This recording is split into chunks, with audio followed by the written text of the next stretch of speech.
Join me as I take on the challenge of driving alone at midnight down a dark, deserted road.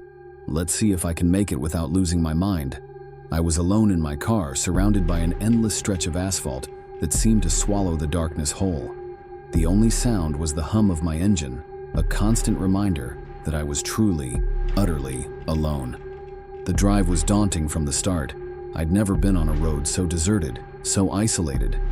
Every mile marker seemed to stretch out before me like an eternity, each one a countdown to who knew what. The GPS led me deeper into the void, the only light coming from my dashboard and the faint moon hanging low in the sky. As I drove, my mind began to wander to all the terrible things that could happen. What if my car broke down? What if I got a flat tire? What if some stranger appeared out of the darkness, their eyes fixed on me with malice? The possibilities were endless, and each one made my heart beat a little faster. The darkness itself seemed to have a presence, a living, breathing entity that pressed in on me from all sides. I felt like I was being watched, like unseen eyes were trained on me, waiting for me to make a wrong move.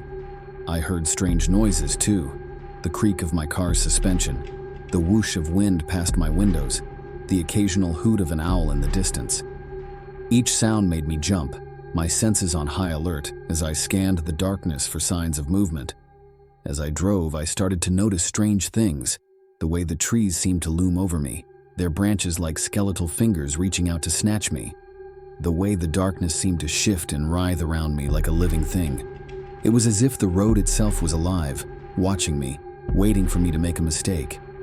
And then, out of the corner of my eye, I saw it. A figure standing at the side of the road.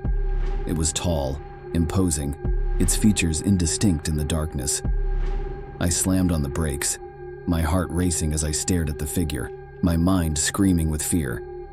That was the moment when I thought I was going to lose it, when I thought I was going to succumb to the fear that had been building inside me since the start of the drive.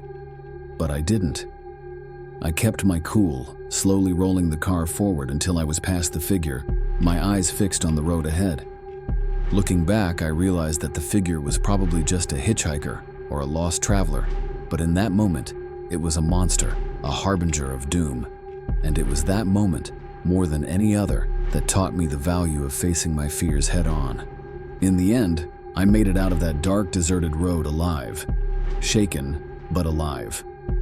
And I learned something valuable too, that sometimes the only way to overcome fear is to drive straight into its heart. So what's your scariest drive story? Share it with me in the comments below. And if you're feeling brave, be sure to check out another one of my thrill-seeking adventures.